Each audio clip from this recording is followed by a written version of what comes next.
What is up, Rally Tau fam? Good evening and welcome to the show.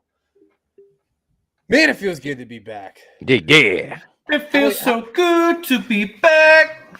How we doing tonight, boys? Fantastic. Doing fantastic. NBA free agency is in full swing. It's lit. Officially started at 6:20. I think it is when it got going today, is when everything started popping off, and a couple of big moves we'll get into later, I'm sure, but a couple of pending moves that a lot of speculation flying around right now too. A lot of things we got to talk about. A lot of things you guys addressed last night. Definitely enjoyed the show last night. Yeah. Oh yeah, Daddy. Rob, what's up, dude? Said he's at work. Just wanted to stop and say, oh yeah. Yes. Oh shit!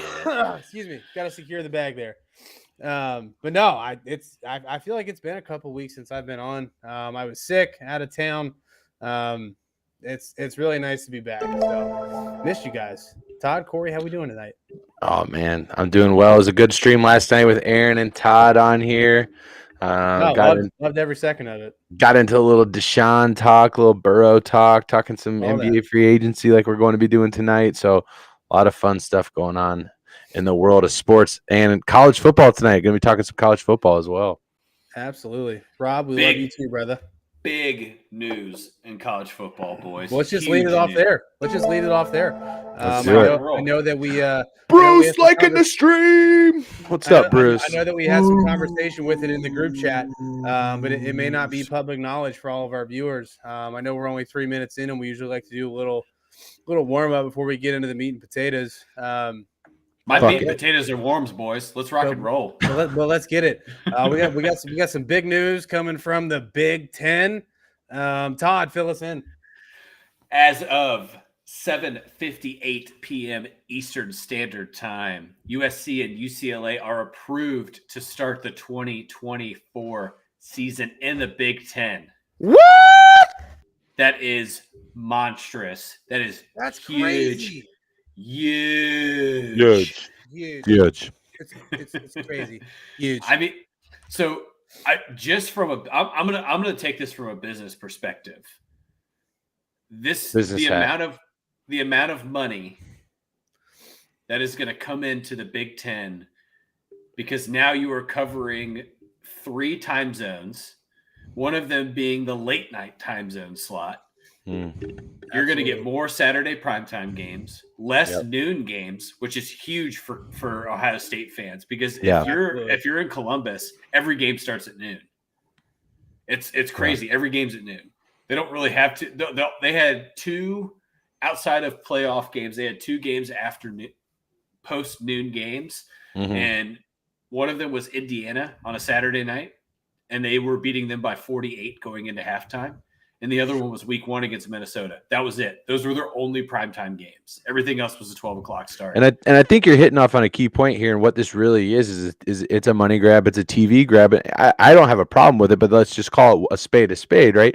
This is exactly what the Big Ten did when they went out and got Rutgers, when they went out and got Maryland. They were looking for that East Coast. Remember, a majority of the population of the United States lives out on the East Coast. And that's what they were doing when they were bringing in those teams into the fold, is to get some exposure out there. Swing and a miss. Maryland and Rutgers, they just haven't panned out. They haven't been what they needed them to be in the Big Ten, not even from a basketball perspective, really, either. And I think that was the big pull to getting those teams into the Big Ten. Especially Maryland, right? And Rutgers as well is more basketball than football. I mean, 10 years ago, Rutgers was popping off a little bit and making some noise, but never, nothing really ever came of that. Now you're pulling in the 2 biggest schools market-wise out of the Pac-12, 2 of the biggest schools performance-wise, historically, in terms of what you look at what these programs have accomplished both on the basketball court and on the football field. Cody, liking the stream, number Deuce, Cody Bauer. Cody. What's up, buddy? What's up, man? So I really think that it's Homeboy's like, hey, let me chime in here. Let me get in on this. I really think it's going to be interesting. So the people that are skeptical about it because it's a TV grab, listen, this isn't Rutgers. This isn't Maryland. This is USC and UCLA. You're getting all of the Los Angeles market now that will be tuning into the Big Ten Network and potentially ESPN later. You know, ESPN got a lot of those Pac-12 games are going on at 8 o'clock. Here's what I have to say. Why stop there? Why stop with UCLA and USC? Go get Oregon. Go get Utah. If you get those two, you've got the best of the best, and you've got all 4 time zones. Matt coming in the comments saying UC equals the 2024 Big 12 champs. That is a bold statement. We can get into that. Yeah, we'll come back to that one. Yeah, I think that's a great point because I want to talk about what UC's program is doing because of this transition. But Corey, you're absolutely right. I think this is just the big contract to get the rest of the big 3 there, right? So you're signing the big free agent, right? Meaning Los Angeles, the city of Los Angeles for college sports. Sure. And now you go out and get the 2 biggest Caroline out of the West Coast. I think that I had a coworker of mine came over to my desk pronto as soon as he saw it. He said, "This is going to happen today." And I said, "No fucking way this happens today." Sure enough, it did. And I texted him as soon as I saw the news. And Who is his plug? Like, where did he get that information? I think he might be a dark web guy. You gotta remember, I work in an electronics company. I don't ask a lot of questions. Is this the one sports guy that you have there? This is the one. It is. And he's just like Todd. You're like his. You are his oasis. We ain't talking about Wonderwall. You are his oasis of cathartic sports talk. You just allow him to vent a little bit. Right. Well, the benefit. Good for you. So good. Let's give it up for Todd, ladies and gentlemen. Let's give it up for Todd providing that service to a fellow human being. We work on opposite sides of the office, so we get to walk to each other. So then there's the anticipation of. Oh, it's also romantic. All right, Matt. So there's a little bit. I like the stream. Arlo. He doesn't like USC and UCLA junior. Clearly. No, he's obviously extremely opposed. Yeah, not a big fan of it, but he's a traditionalist Big Tenner. Didn't even like when Penn State joined the Big Ten. He just wasn't about it. He's a good boy, and that's all that matters. So go ahead. So I'll go ahead. Thank you so much. Yes. Yep. So, hey, we like the stream. Here's where I'm at with this. Lincoln Riley leaves Oklahoma to avoid the SEC, right? He goes out to the West Coast, goes to USC, takes the bag, gets out of this eventuality of joining the SEC. Guess what? Now he's in the Big Ten. It's still not the SEC. It's not the SEC, but you better believe that they're playing Ohio State every year. And they're gonna plug that game. That's good to me. The USC OSU game happens in the first 5 weeks of them getting into the Big Ten because you got to fill seats, and it's already $500 for nosebleeds at the shoe. So I can't imagine what it's going to be like for this game. But yeah, I think it is going to be big, and I think you're talking about something here that I wanted to hit on, and that's with these teams joining. You've got to think that more are coming in. You've got to think that potentially some are exiting as well, right? You might think that the Big Ten is going to weed out some of those lesser conferences that haven't contributed. I'm looking at you, Rutgers. I'm looking at you, Maryland. I'm looking at you, Nebraska, as well. Unfortunately, even though Nebraska brings a ton of fans to the Big Ten, the program just hasn't performed, right? When you start adding the likes of USC, UCLA, Oregon, Utah, Washington, potentially, why wouldn't Washington want to join up now? Why wouldn't the Big Ten looks better than the Pac-12, right? Why wouldn't you start doing that? Here's the one thing that's going to happen. This is what's going to happen. And buckle up, Buttercup. Buckle up, Big Ten fans. You want to play UCLA? You want to play USC every year? Guess who you're saying goodbye to? Penn State, Wisconsin, Minnesota, Michigan State. You're not going to say goodbye to Michigan. You're not going to say goodbye to Michigan. You're muted, I think, Bob. But you're not going to say goodbye to those guys. But what you are going to say goodbye to some regular rivalries because there just simply won't be enough time in the schedule. So there's going to be a formation of new rivalries for those more top-tier games that we're talking about right here. And I think as a fan, who doesn't want to see that? Who doesn't want to see, USC and Ohio State, USC and Penn State every single year? I think that's fantastic for college football. I agree. Yeah, absolutely. Sorry, I was muted because I was coughing, but so I just haven't been able to shake it. But how long before you got the vid, bro? No, so I tested twice for it, and I don't have it. All right, good. Both were negative, but I just sick. I just I have this cough. Fuck you, pollen. Away. It's basically COVID without COVID. I don't know. I don't get it. Yeah, I'm vaccinated and everything. But anyways, how long before college football is just the Big 12, the Big 10, and the SEC? Very soon, in my opinion. I think we're moving towards. Go ahead, Todd. So I think that you're gonna. To me, I think that this is going to turn into an East-West mega conference at some point in time, right? You're going to have like a 25-team conference or a 26-team conference where you're separating the coasts, and you're going to have like maybe a North and a South, whatever it is. But you're going to have very, very little mid-major, or these kind of like the American Conference, the Mountain West. These guys, they're the West, the WAC. These guys are going to be non-existent in the next five to 7 years because it just doesn't fit. And I think a big contributor to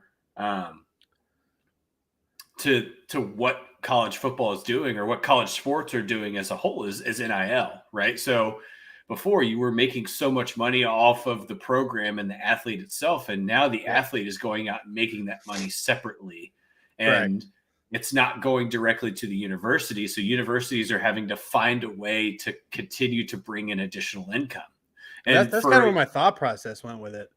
Yeah. I mean, if you're a school like USC and you're playing in the Pac-12, you're playing UCLA and you're playing Utah and you're playing Oregon. Right now, the Pac-12 is down in terms of college football, right? And this is where this impacts the most, is football. That's where most of your dollars are made in the shortest period of time, right? Basketball is impacted somewhat. I mean, I think the Big Ten gets better with UCLA joining it, especially with Mick Cronin out there. Mick Cronin completely turned the program around in 2 years. I think he's done an excellent job. He's a great coach. He's a great coach, and he's a fucking awesome recruiter. And he knows exactly what he wants, and he gets the exact style of player that fits into his offense, and he doesn't sway for talent. He always goes for what he wants to fill the roster. And I think that when you look at college basketball, especially for the Big Ten, it gets way deeper, because you even watched the USC program start the season 16-0 last year. So that's a program that's continuing on the rise too. So outside of making a fuck ton of money for football for the Big Ten, you're going to see a lot more money flowing in for basketball into the Big Ten as well, which is huge. So one of the things I just said to step away there, but I had in East versus West. They kind of already, obviously, they've gotten away from geographically in that, you've got obviously USC and UCLA joining a predominantly Eastern time zone conference, right? And even so, looking at the Big 12, right? West Virginia couldn't be further away from majority of the teams that are in the Big 12, right? So I think you've gotten away with that. What I do think you are going to start to see is kind of this top 50, if you will, like top 50, top 64 teams, and maybe it's a 32-32, maybe it's a 16-16-16-16 kind of thing. And maybe it ends up being geographic. I think the SEC has kind of positioned themselves into not having to move from what they currently are right now. But you are starting to see this stockpiling of powerhouses, and it's a natural move. And you know what? It could end up being the big versus the SEC, right? That's what it could end up being.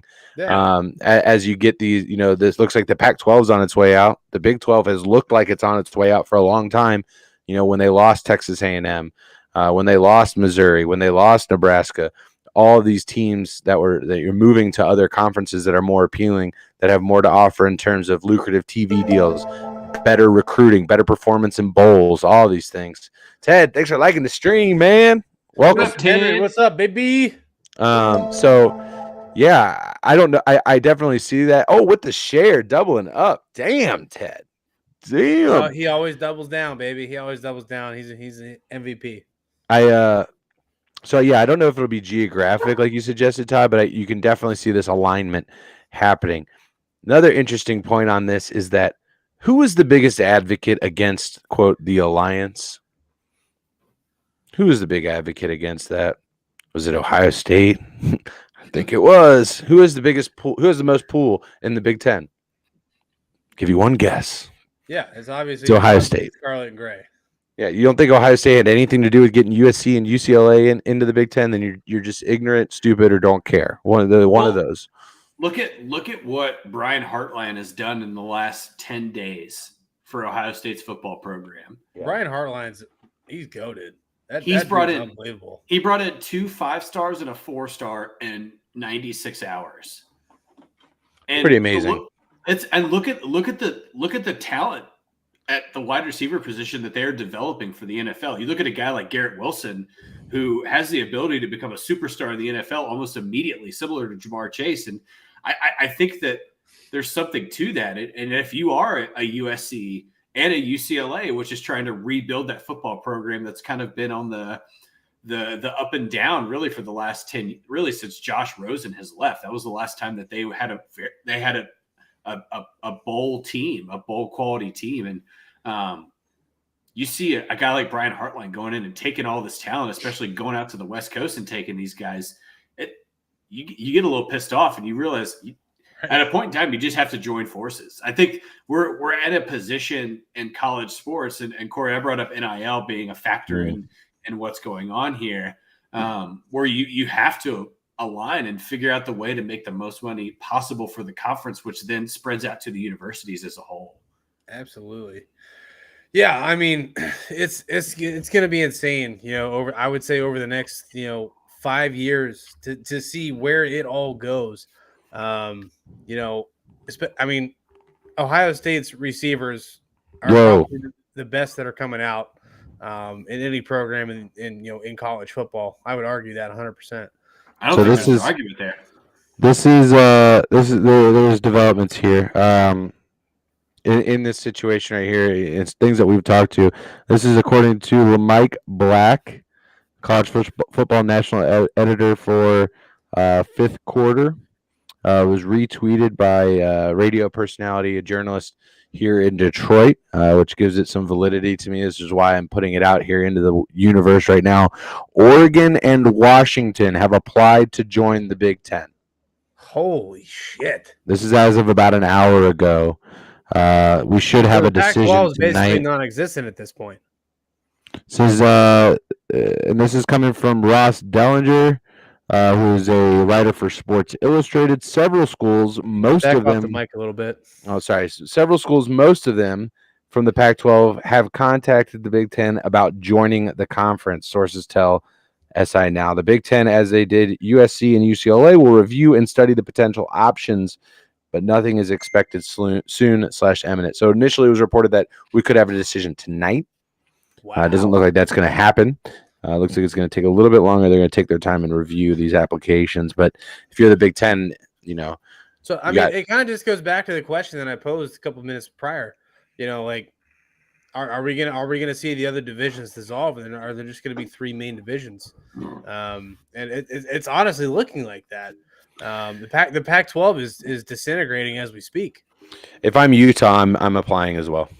Yeah, you have to, right? You have to. You're consistently a top 20 school. Yes. You're consistently competing for Pac-12 championships, and I don't know. So how's the bowl committee handle this? When you're thinking about automatic bids for the Rose Bowl, right? Yeah. What does a Pac-12 championship mean? Why does that guarantee you a Rose Bowl? You're not going against USC. You're not going against UCLA. Hypothetically, you're not going against Oregon or Washington. Those are top 2 or 4 of the top 5 schools, right? The only other ones that even are worth a dime out there are Utah and Oregon State. And Stanford is competitive at times as well. They haven't been, but that's it. Those are the schools in the Pac-12 that are really competing for those top 20, for those, New Year's Day games. Right. And with them gone, why should the Pac-12 deserve an automatic bid to the Rose Bowl? It just seems silly. Yep. Agreed. Yeah, that's the thing. This transition to creating, let's call it the super conferences, right? Because that's what we're going to have to call them for the short period until it just continues to kind of unravel. It's going to completely turn the selection committee upside down, because you're absolutely right. There's not going to be, right now it's a Power 4. You lost your top 2 programs. The Pac-12 to me is not a Power 5 program anymore, because you lost 2 of your top 5 revenue schools. Right. So now you're not a Power 5 school, right? Because you're not bringing the dollar amount is not coming from the state of California anymore. Mm-hmm.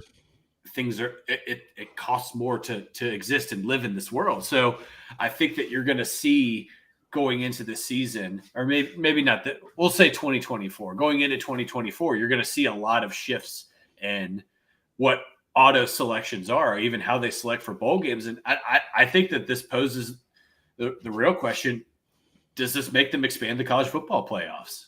It has to. Really? I mean, there's no other explanation for it, because there's not enough conferences for them to now say, hey, we're going to take 4 schools, 1 from each conference, or 2 from one conference and 2 from another, because there's going to be 3 powerhouse conferences. So what's the third in this scenario? Big 12, Big 10, and SEC. Yeah, the Big 12 though, they're losing Texas and Oklahoma. Yeah, by 2024, I don't think that's where I'm at. I don't think they're a Power 5 by 24, because you're not going to have Texas. So who replaces that, or are we just going to have this kind of East-West thing that you were talking about, Todd? So you've got UC replaces. You've got Memphis is headed there, and I believe Houston as well is headed to the Big 12. And BYU. I meant conference-wise, not school-wise.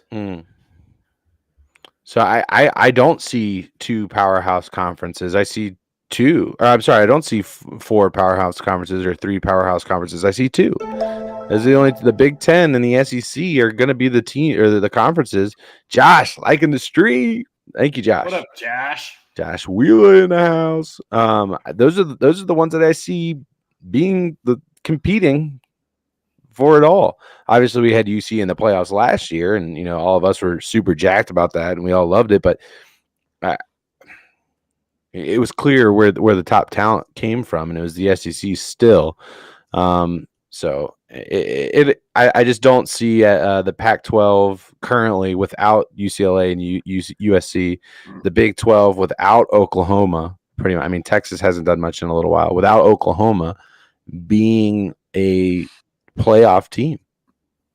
Yeah. Well, when you look at what Texas is doing, I mean, you get Quinn Ewer back, so you get the 5-star, and then you also have Arch Manning committing after his senior year. So now you have 2 5-star huge for quarterbacks. Texas. Yeah. Huge. So I think monstrous. you have a new head coach. There's a lot of changes happening in Texas. So I think that you're going to see that program as soon. I mean, it's all lining up perfectly to them getting into the SEC. So I think you're just going to see a lot of dice. You're going to hit a lot of double sevens in college football for these power schools in the next couple of years. And there has to be talks of just basically merging. You got to merge conferences, right? And if you're the Pac-12 and you're seeing these schools dissolve, the best case scenario is that you can combine with the Mountain West, and you absorb the Mountain West and make the Mountain West a part of the Pac-12, and you wean out the smaller schools and keep the top tier ones. So, because again, this isn't just football. This is all of sports for these universities, and basketball is included in that. And mid majors and there's a lot of schools that are making strides in college basketball that aren't a part of the power conferences. So there's a lot of shift and shucking and jiving that's going to be happening in the very near future. Yeah, absolutely. Chat, as always, if you guys have any questions or anything you want us to address, please throw it in the chat, put the comments in there. We love to address live comments. Obviously there's a ton going on in college football right now. A lot of it just broke literally within the last couple hours. With the Big Ten acquiring 2 major collegiate franchises. which is going to make the Big Ten, I would say at some point competing with the SEC. I don't know if anybody will ever equal the SEC as far as talent and schools and things like that. But man, not with the way they positioned themselves over the Yeah. last decade. I mean, just Alabama alone has completely transitioned the SEC. It's now you're talking about Georgia, who has a top tier program, Texas A&M, who has the number 1 overall recruiting class going into this year, Right. and don't forget Auburn, don't forget Tennessee, don't forget Kentucky now, who's got a top 25 recruiting class. I mean, it is the SEC has become enormous, and then it's crazy. Yeah, and then you're sprinkling in Oklahoma and Texas. Now you're covering a little bit of the Southwest. You're covering another time. You're covering 3 time zones now. It's a lot. It's a big shift for college sports, and I think that this is Now, just, is that all sports? Is that basketball, football? Is that everything? all sports? Yeah, it's all sports. Wow. That's the when you agree to shift conferences. It's very rare that you can. Unless you are independent traditionally in football, it's very rare that you can join a conference without joining all sports. Now, there are exceptions. Like Villanova, for example, is in the Big East. The Big East doesn't have football. They have football, but it's not it's not a D1 major program, so it's different, right? Or like Notre Dame, for example, is in the ACC in basketball, but they're an independent in football. So there's still some of that. But for these acquirings that are happening, it is all sports across the university. Gotcha. Yeah, I mean, it's going to be wild. Obviously we've got some major things coming up with not only professional sports but collegiate sports as well. And there's a lot going on this offseason, which has been really exciting, and it's keeping it interesting for us, which is another great thing. But swinging it over to the pro side of things, there is a lot going on in the NBA world right now. In regards to trades, accepting of opting into deals, opting out of deals, things like that. I know last night we talked a lot about James Harden. He opted out of his contract, but it's supposedly a team play. He's going to restructure so he can bring some people in. And today we just found out that Kyrie opted in, and now KD wants a trade. So where's your head at with that? And kind of just walk me through what you're thinking on how this is going to play out. So I think it's interesting that Kyrie's trying to strong arm this trade to LA with KD, and KD has no desire to be a Laker right now, right? KD wants a trade, Right. And he has made it very clear what 2 teams he wants to go to. He either wants to go to the Suns or the Heat. That's where he wants to be. That's where he wants to land. And the Heat cannot trade Bam. He is on a rookie extension, so it's essentially a no trade clause for Bam Adebayo to be able to be moved from Miami to any team this season. So I think that's KD going to Phoenix, right? And if Kyrie wants to go to LA, they could work out a deal for him to go to LA. But what that tells me, I think, is that Kyrie Irving realizes that he is not valuable enough as an individual. And I don't want to take away from talent. I'll explain what I mean by that. But he is not talented enough as an individual to make this deal exist. So what I mean by that is that Kyrie is more of an issue off the court than he is a talent on the court. He brings a lot of negative attention to himself and to and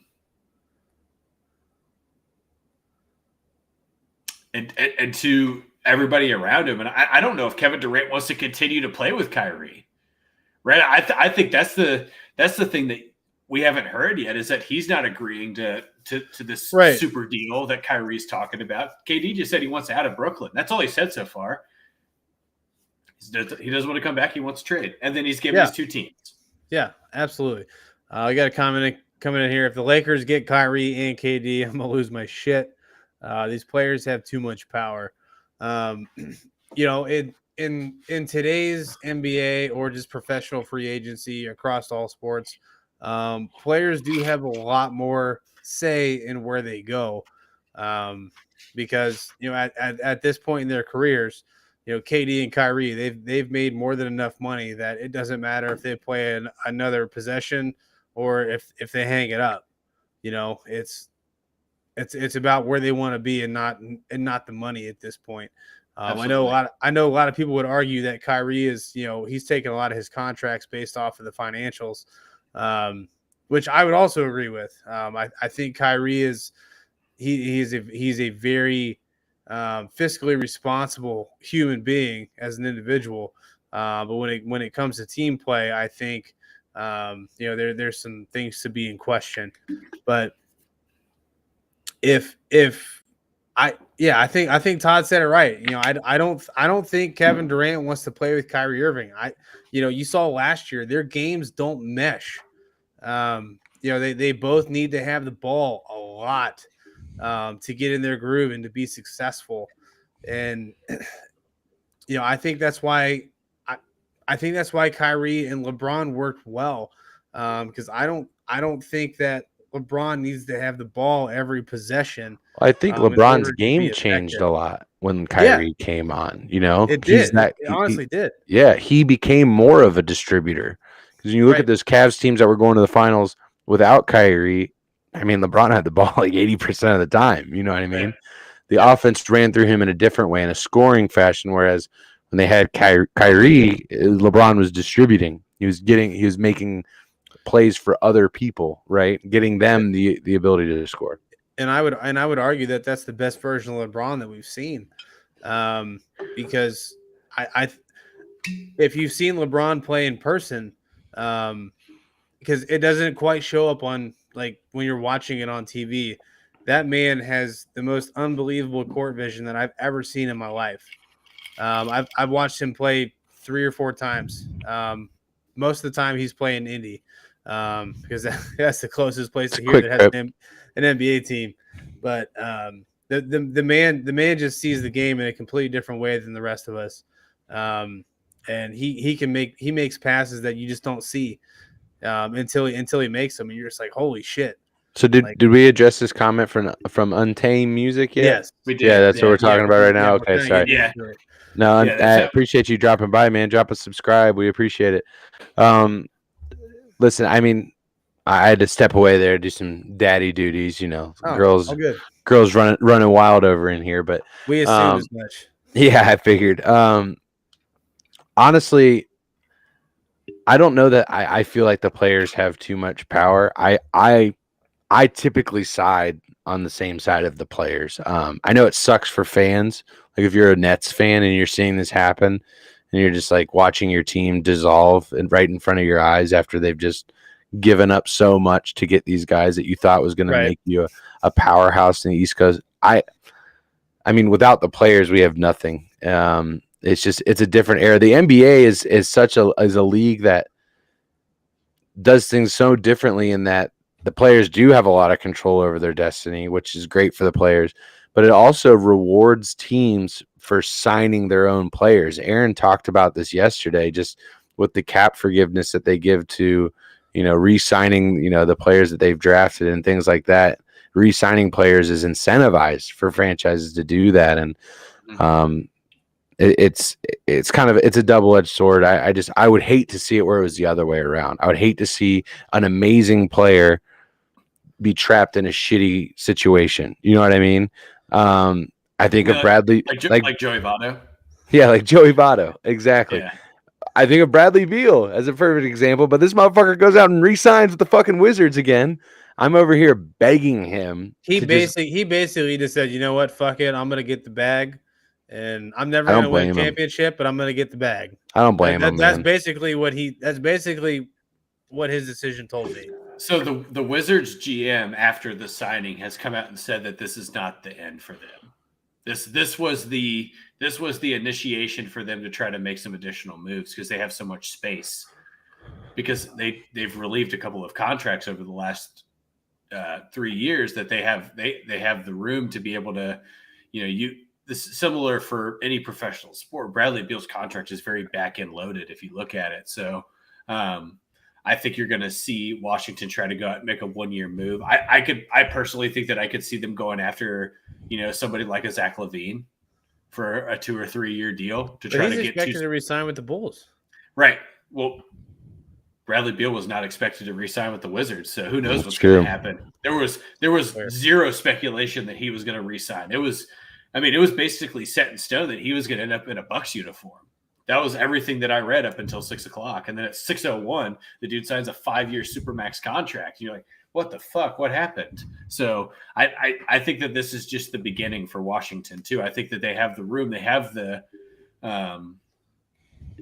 the ability to go out and do some additional signing and get some veterans in there. And again, I'll stand by what we said yesterday. The Eastern Conference is a huge, wide open door, and anybody can step in and take the lead in the Eastern Conference. So it's just a matter of excluding Boston and maybe Miami is just teams making the right moves to get into that top 5 spot. So I can certainly see Washington making that move. I think Detroit's doing a really nice job so far.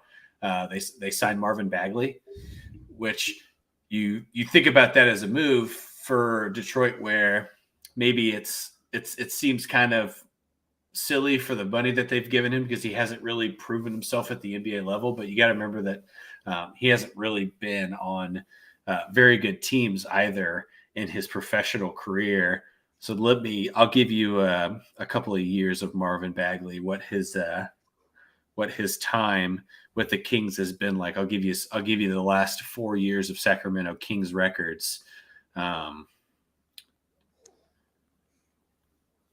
to kind of back up what I'm saying here. So you're looking at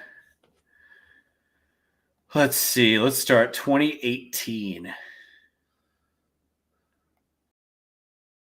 27-55, 2019, 39-43, 2020, 2018, 2019, 39-43, 19-20, 31-41, 2021, 31-41, and then last year going 30-52. So you get into and I think you've seen De'Aaron Fox in Sacramento too, kind of get into this holding pattern of losing, and it's affected their ability to play at the top level. So I'm interested to see Marvin Bagley joining a young Pistons team that made good draft picks and has made a sign to get them to a point where they're starting to make some moves. I mean, I think that they're kind of putting a stake in the ground to say that they're going to try to make this push in the Eastern Conference as well. They're getting younger, which I think is great, because I think Detroit the last couple of years has had a lot of kind of one and done deals that kind of float through the roster. And now you're getting younger guys, and you're able to sign them to multiple year deals, or you're drafting young talent that has the ability to be big time scorers. So yeah. I think 2 years in Detroit, we're going to be talking about them kind of hovering around that middle to upper level of the Eastern Conference. Corey, obviously, you're in Detroit.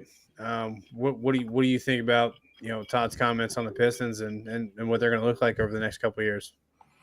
Yeah, I echo a lot of those points. I've kind of been a little bit higher on them than I think some people are comfortable with at this point. I think they've got cap room to continue to add as well, and that's the thing that we have to be cognizant of, that they're making moves here to build this roster. They've got a championship coach. They've got an aggressive GM.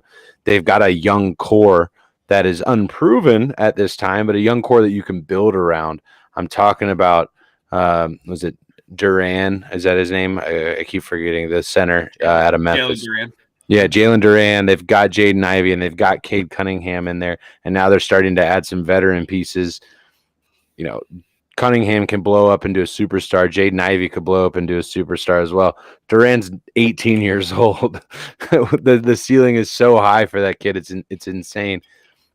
What the Pistons can do over the next few years is got me excited. I'm ready to go down to the pizza box and watch some fucking basketball, man.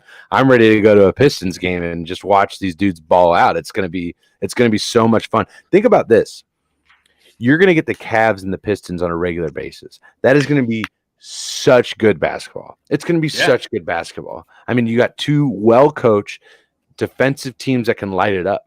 It's going to be so much fun. It's going to be, more defensive in the Cavs. You're looking at some elite scorers when you look at the Pistons. When you think of Jaden Ivey, when you think of Cunningham, and obviously when you think of Durant, it's going to be a lot of fun. I was entertaining the thought. I was like, man, dude, if the Pistons went and got KD, like it could be a wrap. Like I was just like entertaining it in my head, but I obviously don't know that they can afford a super max $45 million contract at this current juncture. Yeah, I mean that would be insane. Yeah, it kind of leads me to my next point. Obviously Ben Simmons is slated to start and play next season. Do you think that's why Kyrie and KD won out? Do you think they have the respect for Ben Simmons as a teammate, as a human, to take the floor with that man and try to win basketball games? Who does? I sure as fuck don't. That's an interesting question, because I don't know if Ben Simmons earned their respect in general, or spent enough time. If you look at Ben Simmons on the bench, he is very distant from his teammates.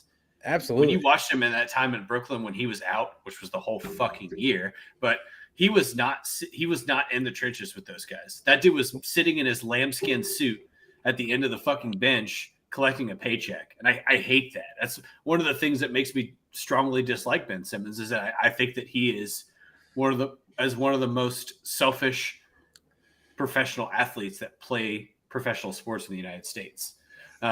He's just, I think he's just has bad character. I don't know if Durant even gives a fuck about Ben Simmons. That's where I stand with Kevin Durant, because KD's got bigger fish to fry than worrying about a dude who thinks he's a superstar. KD wants he wants to win championships. That's all this really comes down to. So what reason he went to the Nets? Yeah, and it burned him. And guess what? He realizes that now. He said, "Okay, I need to go somewhere else."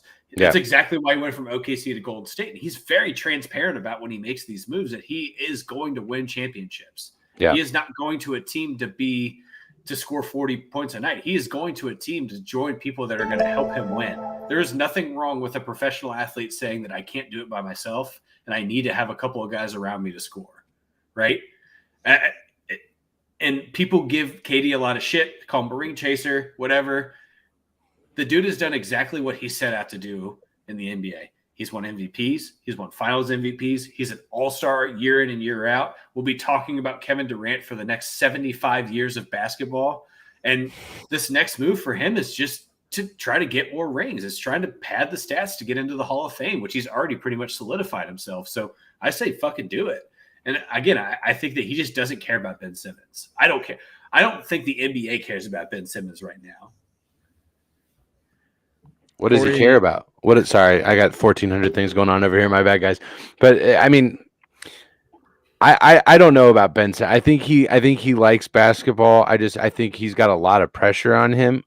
We've talked about Philly as a market and what it can do to athletes in general. I think Ben Simmons might be a victim of being a little bit too close to the socials. Ben Simmons might be a guy that's letting in the outside noise and it's affecting his inside game. You know what I mean? Well, look what happened to Markelle Fultz. Sure. Same exact thing happened to him, right? I mean, he gets injured, then the videos start popping out of him really being unable to shoot. It completely turned his career upside down, and he turned into one of the biggest number one overall flops ever. So I think that's a good perspective, Corey. He's just saying that the social media and being in a sports city like Philadelphia, that could really that could turn you upside down. Yeah, we've seen it with plenty of players. Look at Carson Wentz. I mean, this guy was supposed to be the next thing in the league, right? Obviously, I'm drawing parallels here from NBA to NFL, but same city. Expectations are extremely high, especially when you win Rookie of the Year, like Ben Simmons did. When you achieve what you're an MVP candidate like you are with Carson Wentz so early, and being a guy that gets a huge, massive contract. There's a lot that comes along with that in terms of expectations, particularly from a fan base that is so starved for success like Philly, and they're just a passionate fan base. I mean, there's a few other words that we could use to describe them as well. I'll hold it off on from doing that, but it's I think there is something to be said about that. But then you have a guy like James Harden, who is apparently a fucking social enigma and just fucking weird as shit. And he's taking less money or restructuring his deal so that Philly can expand their reach and grow that roster to have more depth and be a more legitimate contender, be less susceptible to injury and how that affects their roster and things like that. So and Joel Embiid, I mean, the guy fits right fucking in, man. I think he also is just a kind of a guy that does whatever the fuck he wants, and he doesn't really give a shit about you, whereas Ben Simmons is probably a little bit more sensitive to things like that. So yeah, you talk about does he like basketball, and then I think about somebody else that we've talked about on this podcast where we've asked, does he like basketball? Is basketball even what he wants to do anymore? And of course, I'm talking about Zion Williamson, and we look at what he looks like now. Apparently, the homeboy, I haven't actually seen the pictures, but word on the street is homeboy's cut up. He's looking good. He lost 35 pounds in 65 That's fucking days. Bananas, dude. Yeah, that's bananas. Dude got shape. He's tired of being the laughing stock for being a fucking fat ass, and not really giving a shit, because he kind of had the Jamarcus Russell syndrome for a second, but he's like, you know what? I'm not going to be that guy. That's not going to be my legacy. I'm not going to be a complete piece of shit. I'm going to come out here and I'm going to bring my A game. Yeah. I understand he's a professional athlete. He is very well protected in terms of having the right people around him to be able to get him to where he needs to be. But that's a lot of physical toll on your body too, to have that fluctuation. And when you're that big already, because Zion was a big dude prior to him gaining all that weight when he was injured. When you're doing that weight fluctuation, where I'm assuming he got over 300 pounds, and then you're getting back down to that 260 mark that he's at right now, that impacts that's not like a muscle thing. That's like a joint and bone thing that you're impacting when you do that. That's a guy that's already had enough injuries in his life. And really, at this point, he has glass ankles. So it's just another thing that could impact his ability to rehabilitate and recover. So I'll eat crow and say that I was wrong that he was going to not get back into shape. I thought, dude, I fucking hope he comes back to what he was, because he's just so exciting, man. He's just, when he's on, it's just so much fun to watch. Dude, that 2021 season was bananas for him. Yeah. He was insane. He was a superstar. He absolutely was a superstar. And I'm with you, dude. I hope he can get back to that. We could sit here. The league needs it. Yeah, and October and November and talk about Zion dropping 30 a night and talk about how exciting it is. So I got a development here on something we were talking a little bit earlier, obviously, with USC and UCLA leaving the Pac-12 and joining the Big Ten effective in 2024. This is a joint statement from the president of, the AD and president of the University of Utah. Quote, "This is a significant development that impacts each Pac-12 member institution and alters the landscape of intercollegiate athletics at the University of Utah. Whoa. We are very confident in the strength and trajectory of our institution and our athletics program, coming off another elite year of academic performance, a Pac-12 championship season in football, and our most successful year collectively across all our sports since joining the conference in 2011.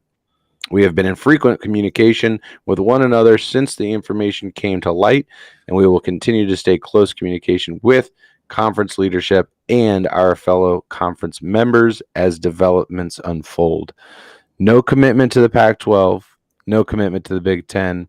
Kind of a middle-of-the-road statement, like, we're going to play this out. We're going to see how this goes, see how it impacts us in terms of this, in terms of recruiting, in terms of TV, all of those things that go along with athletics, I think, is where Utah's sitting right now. And if I'm not mistaken, they came from the Mountain West into the Pac-12 back in 2011.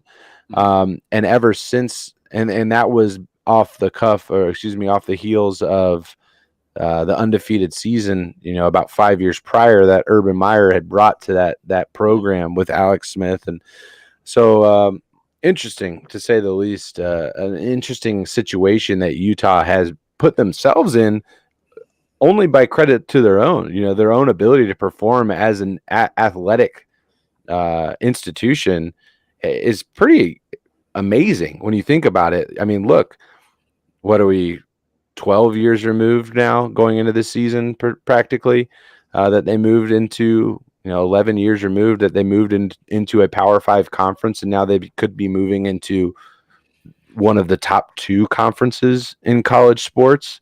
Pretty significant. Yeah, pretty significant. Yeah, absolutely.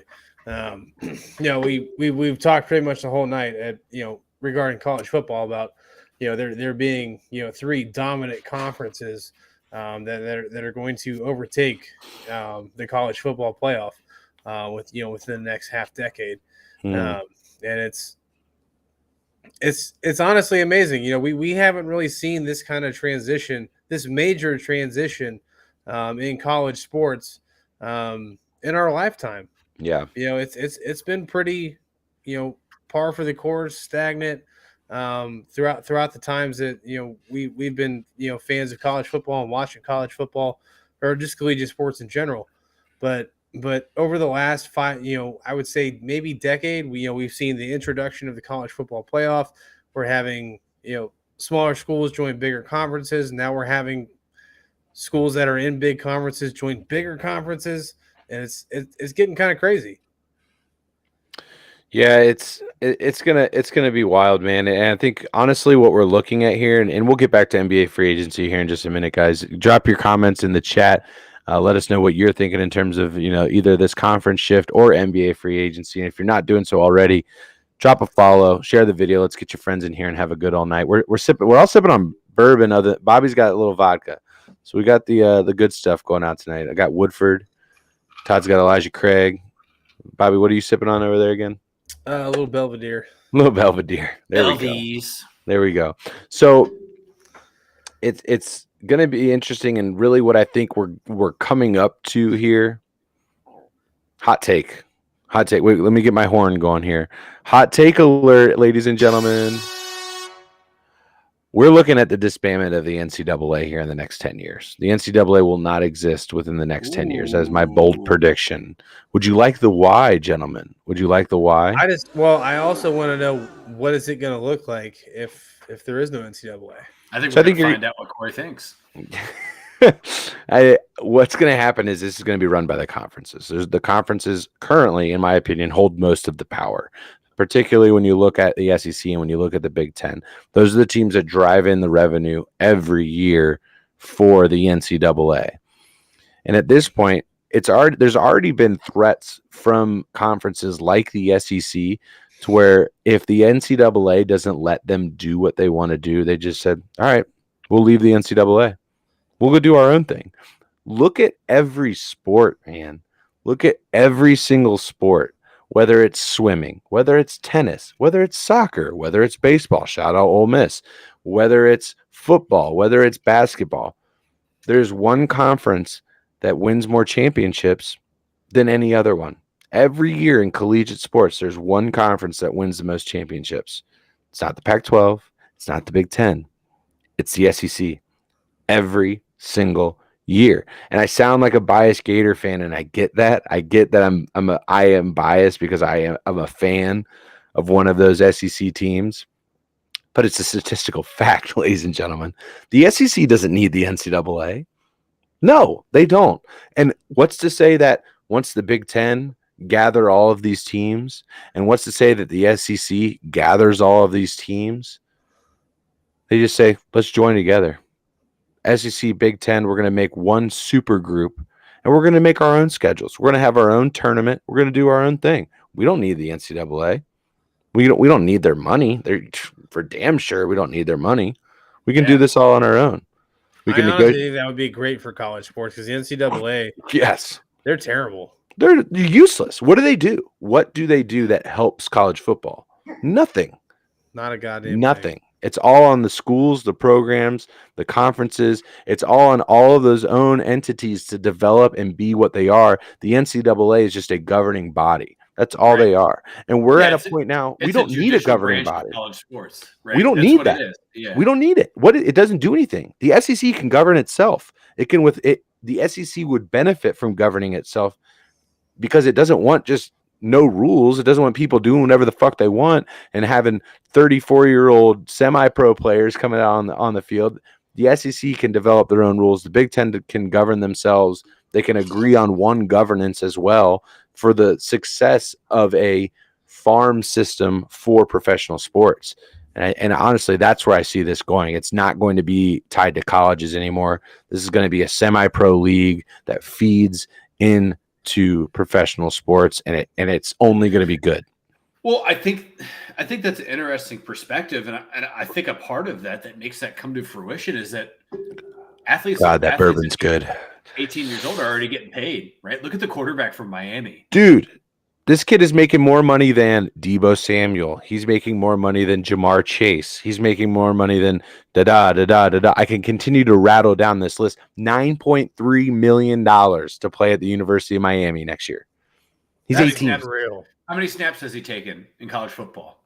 Zero. The dude's already worth over $10 million. It's amazing. It's amazing. It's unbelievable. So good for him. Fuck yeah, good for him. That's my point is what the NCAA, or I'm sorry, let me rephrase that. Young athletes don't need the NCAA. They need the universities to provide them the funnel to get to the money. What's up, Josh? Thanks for liking the stream. But they don't need the NCAA governing them and creating committees to try to protect universities from the NIL. If these student athletes are smart, they're telling their coaches like, "Hey, we gotta roll out of here. We gotta get out of this thing. Yep. We gotta do our own thing." And I think that what comes with that, though, and I'm interested to hear what you guys think, is I think you see some of the old guard of these big programs. Yeah, sharing the stream, who could potentially evict themselves from the university because of some of the protection that comes from the NCAA for some of these coaches too. There's a lot of coaches that have been through some things in terms of recruiting throughout their lifetime of being professionals that were swept under hiring hookers. Give them a bag of Coke and some whores. Yeah, I'm talking about Ed Ogeron. Yes, right. Yeah. I mean, you look at Ed Ogeron. Look at the taste on this go. Yeah, all the things that the dude was bringing prostitutes to football practices. It's absolutely insane. The fucking shit that this gangsters, dude. LSU. What a badass. That was all swept. That wasn't swept under the rug by the university. It's alone. The NCAA covers that up for them too. So I think that it's interesting. It'll be interesting to see if the SEC, if say this does happen, right? And scandals come up. We live in the social media world. Everybody finds out everything about everyone. Right. How protected are these big time coaches within the SEC? Or how protected are they going to be? Or is it going to be a free for all? Yeah, and if that happens, then it's just like, all right, peace. I think the conferences hold all the chips here, though. That's what I'm trying to say is that like the NCAA is clinging on to dear life at this point. There's no purpose for them to exist. They need the conferences way more than the conferences need them, and I just don't understand what they serve as at this current juncture. The only thing that the NCAA does is makes it look good. They make it look like it has some prestige, structure. What is the word I'm looking for? That fucking boomer mentality that like these are athletes. These guys are getting an education too. Like, shut the fuck up. No, they're not. They're taking gen ed classes, maintaining a GPA, and playing sports. That's the exception for like the top tier athletes, the ones that we really give a fuck about. When you're looking at these, when you're looking at these guys. So, all right, I'm not going to name any names. I talked to somebody today. We were talking about this. He went to Michigan State. He sat next to Cassius Winston in one of his classes. He looks over to Cassius, looks back, he does a double take, and all he sees is Cassius's head down in an iPad in the middle of class. And if you don't know Cassius Winston, he's point guard for Michigan State University for, I think it was a 4-year run that he had there. Great college basketball player. Amazing college basketball player. He's head down in an iPad, and he looks at him, and he said, what is he doing? And he finally peers and takes a look over at what Cassius is doing, and he's watching film in the middle of class. He's just dedicated to basketball. And you know what this guy's thought was as he's watching Cassius watch film? It's not, dude, what the fuck, man? This guy's not, he's just going to get a grade. He's just going to move on. You know, he's not going to do anything in this presentation. That was not his thought. You know what his thought was? Okay, cool. Yeah, we need some wins. That was his thought. Because that's what Cassius is there to do. He's there to win basketball games. Right. He has to maintain a certain GPA to do that, but that's not what he's there. He's there to get a degree. Yeah. Is he there to get a, Rhodes Scholarship? No. Is he there to get a biomedical engineering degree? No. He's there to play basketball. That's why he's there. We are going to move away from this being an academic thing. It's just not going to be that anymore. It won't. And the teams that focus only on that, or that let that be an anchor to them, rather than all of these new things be, a catalyst or a fucking solid rocket booster attached to the bottom of the program, they'll suffer. They'll suffer. If Notre Dame wants to be this prestigious college of, we are Notre Dame, we are the Irish, we are about degrees, we are gentlemen, do all of this shit, then Notre Dame's going to suck in about 10 years. Yep. It's going to happen. Look, how many awesome pros have come out of Notre Dame in the last, other than offensive linemen in the last 10 years? Teo? Yeah, right. What? Catfish boy? No. You know what I mean? Tyler Eifert? That's really the only person I can think of. Tyler Eifert. Chase Claypool? I mean, I guess he thinks he's a lot better than he is, but. Well, that's what I'm saying. I think other than Quentin Nelson, he's the best one, right? Yeah. Tyler Linderbaum? No, that's Iowa. Who's the other guard? Who's the other guard or the other offensive lineman that just came out of there? Oh, Quentin Nelson. You just say him? Yeah, I said that. Who was the other one that just came out of there? Edinburgh. Yes, thank you. Edinburgh just came out of Notre Dame as well. They've been an O-line factory, right? They've been that over the last few years, but to say that Notre Midwest, buddy. That's just them corn-fed Catholic boys. That's all that is. That's all that is. Oh man. Yeah. Here's the thing. Like, I love this conversation. Put a bow on it. We're talking about how college sports are changing as a whole, and that we're seeing all these big shifts in momentum. And I honestly believe that it's all for the better. It's all for the better for these young athletes. College sports have already taken a huge step in the right direction with NIL, and I think you're right. The next right move is just for the NCAA to just see you later. Well, here's the thing. The one thing that I will say in favor of the NCAA, why it can benefit, the only way that this can continue to be, and I know I said put a bow on it, Bobby. Bobby's losing his mind on this. Like, we got to keep time here, boys. Come on. Okay. He's trying to wrangle in two stallions. It's tough. And we're drinking bourbon, so good luck. Like fucking Kevin Costner here over in Yellowstone. Yeah, we'll see you Tuesday. But if they lean into this, if the NCAA leans into this, if they're really into the NIL and we're going to back this, there can be some benefit. And I'll give you an example of how it's already starting to benefit people outside of sports, not just the financial gains and what that can do for a family, what that can do for socioeconomic status, and the long rippling effects of injecting more money into people that have statistically been in fucking poverty for the last 70 fucking years. Outside of that, number one basketball player in the country, Todd, where did he go to school last year? College, best basketball player in the country. Where did he go? With Duke. I thought it was the University of Kentucky. Didn't he win Player of the Year? Oh, Sheboy? You're talking about Paolo, aren't you? And then he went first. I'm sorry. I'm talking about Player of the Year. Yeah. I thought you were talking about number one draft pick. No. Player of the Year. Player of the Year in college basketball last year. University of Kentucky. Where was he mocked to in this most recent draft? Late second round, mid second round. That's where he was mocked to. The number one, the Player of the Year. That's why he went back to Kentucky. He went back to Kentucky, and do you know why he went back to Kentucky? Because he was NIL. NIL brought him back to school. He was going to make more guaranteed money staying at the University of Kentucky through his NIL deals than he would have had he entered the draft and been drafted where he was projected, or even slightly above where he was projected to be drafted. That is a benefit for the institution. That is a benefit for that individual. He is getting paid to not only play basketball, but work towards his degree. what merit that degree has later in life. That's another thing.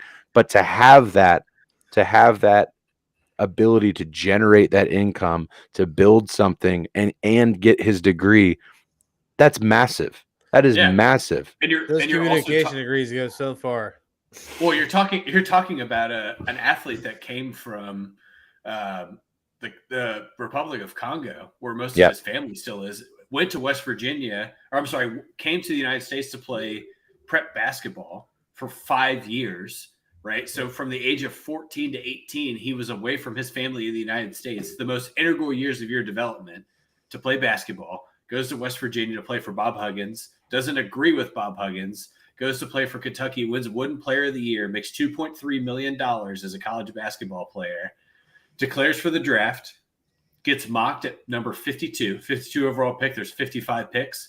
Goes back to Kentucky and is going to make $3.7 million this in the 2023 fiscal year. It's amazing. And you know what? If I was him, he plans on staying for 4 years at this point. If you can get this guaranteed money. This is his last. So this next year. Oh, this is last year of eligibility. Yeah, he's a graduate student now. He already has a degree. He's working towards a master's. He's going to get his MBA, or he's going to get his master's degree in something. That's amazing. That has validity, right? That has merit going out into the world when you have that master's degree. At this point, a regular for free. He got it all in the house. A bachelor's degree, or in whatever, at this point is almost the standard. Like, you kind of need that unless you're going into a trade, which you can make a lot of money as well. But a bachelor's degree is almost the standard. A master's degree, which now he's being paid a lot to do, is an elevation of that as well. So a lot of things. Speaking of Kentucky basketball, did you see a recent free agency signing that happened? Malik Monk is headed to Sacktown, signing a deal with the Kings. Wow. Making a move for the King. The Kings are making a move. They're alive. Somebody poked them with a stick. It was amazing. The Sacramento Kings exist. That's they do, because you're putting the two guys together that were the leading scorers for a Final Four program, or a national championship runner-up program, together again with Malik Monk and De'Aaron Fox. You have two guys that actually played together in college playing together again. So I think that part's good. Right? Sacramento's bad. Breaking 1 minute ago, DeLon Wright, the Atlanta Hawks, has signed a 2-year, $16 million deal with the Washington Wizards. Todd said it like 30 minutes ago. He said the Wizards said they're not done yet. Now, this isn't massive. This isn't going to – the Wizards are in the playoffs. Yeah, the Wizards are in the playoffs now. No, that's not really what we're talking about here, but they're making moves. Yeah, they said they're backcourt. DeLon Wright's was Atlanta's sixth man who was completely overshadowed because the fucking starting point guard is Trae Young. Right. Yeah. Another move to report here. Go ahead, Bob. Sorry. No, that's all I had. Go ahead. Another move to report here. JaVale McGee has agreed to a 3-year, $20.1 million deal with the Dallas Mavericks. The Dallas Mavericks. I like that, man. I like that addition. I think he's coming off the bench there. What does that do to that front court for the Mavs? I think it adds depth.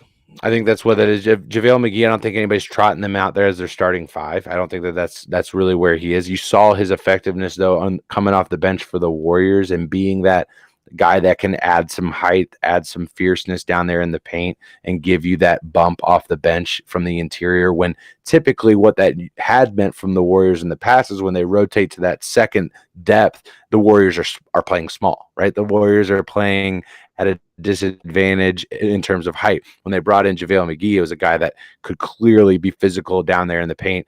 You saw a little bit of it. I believe he was with the Lakers for a little bit as well. Was he not? I think he did a small stint there. And you see that's just the way he plays. He plays very physical, very high energy basketball player. So I think that's what they needed. Honestly, this is one of the things that the Mavericks really, really need, is somebody that can play on the defensive side of the ball. Todd, what do you think? I just want to point out that the Wizards also just traded for Kentavious Caldwell-Pope and Will Barton leading up to this too. Oh, wow. Nice drop there. So now you're talking about really a start, and they drafted Johnny Davis, who was the third best point guard coming out of this draft out of Wisconsin. Okay, so obviously their backcourt is stacked. What does that mean for the front court there in Washington and kind of what are their plans for that? Well, they have Kristaps Porzingis, so Mhm. they have a guy that can play. So Porzingis is Well, I mean, he can't be the only guy though. sure. So they have Thomas Bryant too from Indiana, who has played good. He is one of the remaining big men of basketball, right? He is a true center. He could do nothing but rebound, block shots, and dunk. Which tells me that they're not a playoff team. When you tell me that when that's the guy and that's the skill set you lead off, that it tells me the Washington Wizards are still not Right. a playoff team. Yeah, So go that's ahead. the thing is that DeAndre Ayton is still a free agent, right? So he still That was has going the to be option. one of my big questions tonight. Is obviously KD wants to go to the Suns, but what does that mean for DeAndre Ayton? He's a free agent. Where does DeAndre Ayton land in this free agency world? It's hard to say, man, because he is also. You look at his play overall, and I don't want to discredit DeAndre Ayton. He played excellent last year. He really came on and battled through the injuries of the first few years of his professional career. He played very smooth last year for Phoenix, but he is a big man. He is not the 21st century big man. He is a big man by the nature of basketball. He is a Absolutely grab rebounds, dunk the ball, block shots, be aggressive, grab 3 fouls a night kind of guy. And Washington already has that, right? They have Thomas Bryant. Thomas Bryant can do that for 25 minutes. Kristaps Porzingis, when he's healthy, is your stretch four. He's your guy that can run the floor and make threes and do all the other shit. But I think DeAndre Ayton is a guy that you could see. I mean, if Phoenix is smart, so say they do trade for Kevin Durant, right? Say that's the move that happens. There are other parts of Phoenix that they can remove to keep DeAndre Ayton and also taking Kevin Durant. So they have Mikal Bridges, right? So he's available to trade. You have Jay Crowder, who's available to trade. And then they have 7 draft picks over the next 3 years. Right? You know what?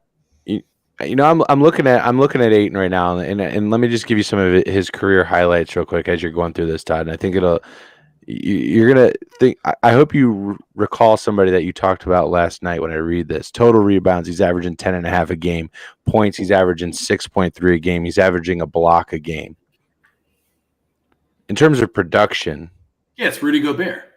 Thank you. It's exactly what I'm thinking here. So if I'm the Jazz and I understand what I can get from Rudy Gobert, who has the accolades of a 3-time defensive player of the year, all-star, all of these things, right? I'm trading Rudy Gobert tonight, and I'm signing 8. Yeah, get younger, right? Get young. Exactly. Because here's the thing is that Utah is going to find a way to win one way or the other. They have proven that through the entire part of this. I think DeAndre Ayton and Donovan Mitchell would be a hell of a pair. Ooh, boys.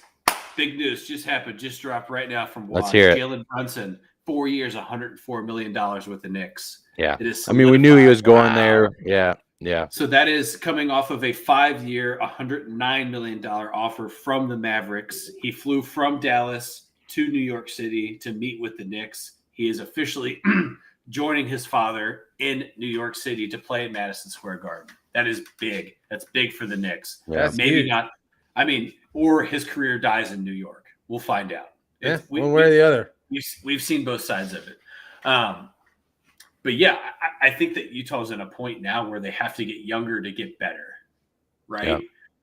Your head coach steps down.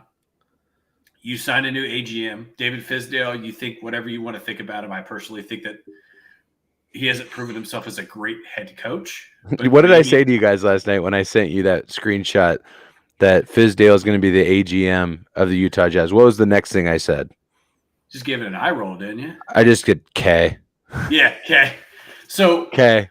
Cool. So I wanted to read about this because my initial thought was like, this is a guy that has like a career sub 400 winning percentage as a head coach.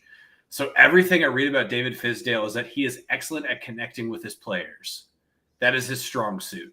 So what better in the front office as an assistant general manager than to have that's your fence, right? That's your fence from the front office to the locker room. So that's that signing to me. Yeah, I think the Jazz have to get younger to get better. I still believe that Rudy Gobert is the piece that you trade to get rid of, and you keep Donovan Mitchell because Donovan Mitchell provides more points, right? Here's the thing: Rudy Gobert's defensive production is not replaceable, but you can find 2 or 3 guys that can grab the rebounds that he was able to grab. That's it. That's my perspective on it. Yeah. Yeah. Ryan coming in with a comment. Oh, yeah. What's up, Brian? But are we kind of like? I'm not comparing players in any way, shape, or form. But are we in a scenario with Gobert and Mitchell like we were with Kobe and Shaq, where it's like, which one do you keep? Do you keep the guard that has all the scoring ability and the dominance on that side of the ball, or do you keep the guy that can hold down the paint and can dominate?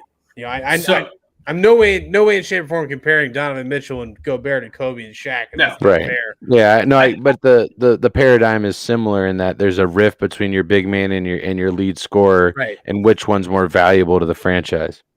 So the answer to that question to me is that between Donovan Mitchell and Rudy Gobert, who brings the greater return on investment in a trade market, right? In the free agency trade market currently.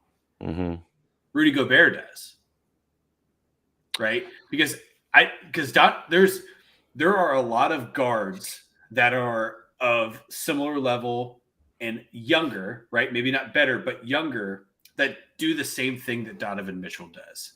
And there's more teams that need a guy that Jesus Christ. There's a lot of teams that need a guy that I lost my train. That made me lose. God damn you, Ryan. What the fuck? They need a big guy. There's a lot of guys. There's a lot of teams that need somebody to grab rebounds still. And Rudy Gobert still provides some offensive production, right? He's good at resetting an offense, right? So offensive rebounds make a difference to a team as well on the offensive side. But I think that Rudy Gobert within that, or having a big man that you can trade, you can get more future picks from that than I think from Donovan Mitchell. That's my perspective of it. See, I kind of I lean the other way just simply because while you're correct that there are many guards that do what Donovan Mitchell does, Rudy Gobert is kind of the end of an era in terms of what he provides from the center position. Donovan Mitchell is younger than Rudy Gobert is as well. Just taking a quick glance at his stat line, averaging 2 blocks a game, 12 points per game, and 11 rebounds per game is Rudy Gobert. Very, very similar in those stat lines that we just read. But I think you get more for Donovan. Honestly, I think you get more. That being said, I think Donovan is a better piece to build around than is Rudy Gobert. He is younger. He will be with the team longer, which is why I think you trade Rudy Gobert. I agree with you on who you trade. I don't agree with you in terms of that the value is the reason behind why you trade Rudy Gobert. I think you need scorers in this league. Donovan Mitchell is by no means a lockdown defender. He's by no means a great three-point shooter. He's a good three-point shooter. He's not a great one. He is a drive the whole guard that makes amazing plays at the rim, that can do amazing. He can dish the ball off amazingly as well to his teammates. He made Joe Ingles look like a fucking all-star. I mean, like Joe Ingles looked really, really good playing with Donovan Mitchell up there in that backcourt. So I just think that Donovan is a more long-term solution to what the problem that the Jazz have. And let's be honest, they do have a problem. They have 2 draft picks next year, and they're in a rebuild, right? They're clearly in a rebuild. They just, their head coach resigned. They're looking to ship off some pieces. They just traded Royce to the Nets for a first-round pick in 2023. So that was their now 2nd draft pick that they have next year. They have none in 2024, and they don't have a path to a championship right now. Clearly what they're doing currently isn't working. They thought they had it figured out through the draft with Rudy, Donovan, and Gordon Hayward. They thought they had it. and obviously Gordon Hayward going off to Boston, and his career hasn't been the same since. But Right. Donovan's a piece that you can kind of build around going from here more so than Rudy, because you lose Donovan. Who's your scorer? Who's your leading scorer now? Jordan Clarkson? That's your leading scorer? So then I would take that as you tend to agree with Todd that go Oh, absolutely. more movable piece. Okay. Yeah, The yeah. way that you framed it at the beginning was that you didn't No, think and that Donovan was the more movable piece. No, I think the value for Donovan is higher. I think you get more for Donovan Mitchell than you do for Rudy Gobert. But what I'm saying is that Rudy Gobert is the piece that you trade because Donovan Mitchell provides more value to this rebuild. He provides more of something that you can go long term with than does Rudy Gobert. That Gotcha. I agree on who to trade. I just disagree as to why, I guess, the driving factor. Okay, no, that makes sense. I mean, I would tend to agree with you. I think Donovan Mitchell's a much more valuable player than Rudy Gobert in NBA standards. Rudy Gobert is a great player. He's a great defender. He's a great shot blocker. The guy's going to grab boards. He's going to make a huge impact. But I feel that the offensive production. What is that? It's Kevin Durant. Is that Kevin Durant a Bengals shirt? My next chapter is Kevin Durant in a Bengals jersey. It's Oh obviously photoshopped and a hilarious joke, but yes. Man, could you imagine that? Could you imagine that guy like lining up wide of Joe Burrow? To just get broke in half. He would get broke in half. He did tweet out, though. He did tweet out. He said, Aaron Donald is one of the greatest athletes of all time. I would join the Rams today. He said this, I think it was either during the Super Bowl or during the playoffs, it was brought out. So, fun fact I just learned from the Jalen Brunson contract. He is the fourth player in New York Knicks history to earn a $100 million contract. Who are the other three? So, who do you think the other three are? Von Marbury. Nope. Really? Okay. Strat? No, he was on a rookie deal. Yeah, no. That's too old for Patrick Ewing. Yeah. They didn't throw $100 million. Derrick Rose? Back then. Nope. Not Derrick Rose? Nerlens? No. So here, I'll give you context for the three of them. So the first one, a major scorer of the 2000s, which I'm shocked that you guys both didn't say it simultaneously when I said this. Oh, Melo, yeah. Josh said it. Yeah. Thanks, Josh. Forgot he was a human being on this planet for a minute there. Sorry. The second was signed by the Knicks last season.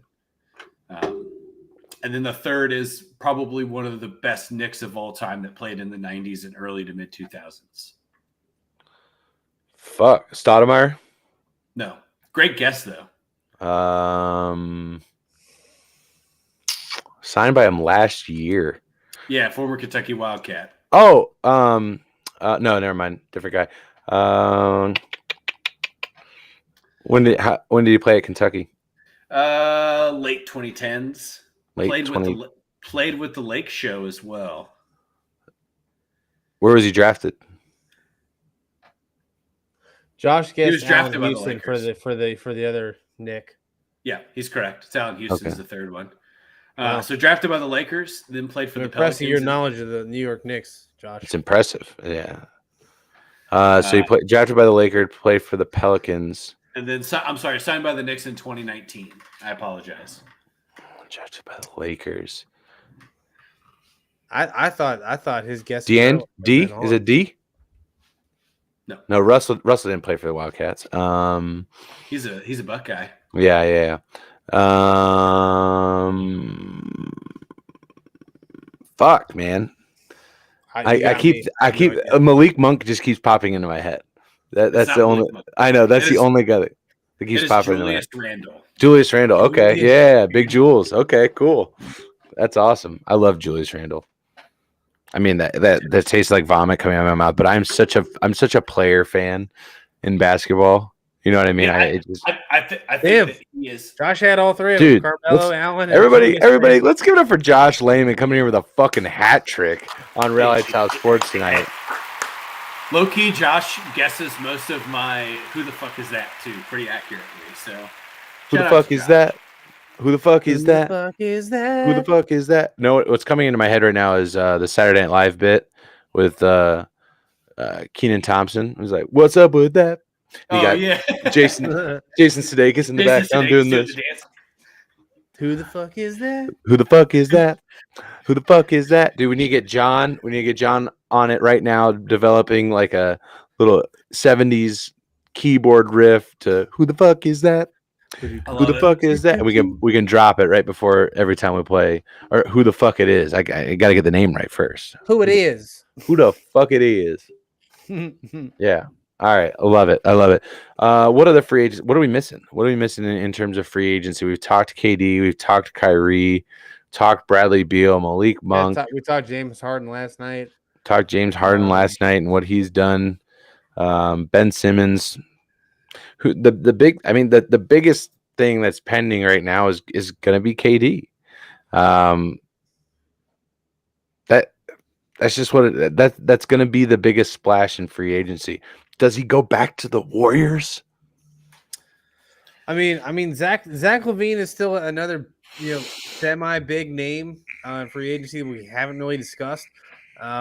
He's a huge. I will say that Zach LaVine, since he has come into the league, he has really developed his game to be more than just a dunker. Because when he came in, he was really just a high flyer, highlight reel type guy. And getting to watch him play last season, especially in Chicago, the man has developed his game where he has a great shot. He can pass. He reads the floor well. He's a superstar. Zach LaVine is a superstar, and that's not a guy when he came into the league that you actually saw that kind of vision for him. Well, no, he was just a human highlight reel, right? Right, exactly. The dude jumps out of the gym, and he's, I think, very similar to DeMar DeRozan. He has developed a very good game around his foundation. He can still fly to the basket and create a ton of shots that way, but his mid-range jumper is excellent, and he's a good defender. Great. And absolutely. When he was on the Timberwolves, he was a horrendous defender. Horrendous. Right. Could not guard anybody to save his fucking life. And he's turned into a serviceable defender. And I think that's a guy that you could also see get one of these contracts that starts with a 2 and has 2 digits after, or 2 numbers afterwards in the very near future. With a comma and then 3 more zeros and then another comma and then 3 more zeros. Right. So I think insane. I think the one name that I want to bring up tonight that has been signed that I think that we'll see who hasn't dipped into the household name yet is the Portland Trailblazers signing Anthony Simons to a 4-year, $100 million deal. So this guy was one of the first to skip. So basically, he played overseas and then was drafted into the NBA, right, by Portland. Went overseas at 17 and got drafted at 19 years old, and now plays for Portland. And there were some glimpses last year of this guy playing with Dame, where both of them were scoring 30 points a night. And I think that we will see a lot more of that for him now that he is 110% healthy. Very similar to Giannis, he is 2 inches taller than when they drafted him. He is now 6'9" rather than 6'7". He's added 30 pounds since his time in the NBA. So I think that's a guy that will be a household name. Really, I think this season he gets the contract, he got the bag. I think he's a guy that if you're following fantasy basketball, you draft him in the 2nd or 3rd round. That's where I land him at. Absolutely. He was the first $100 million signing of. He was the second $100+ million signing of free agency. So here's a question. We've seen what the Spurs have done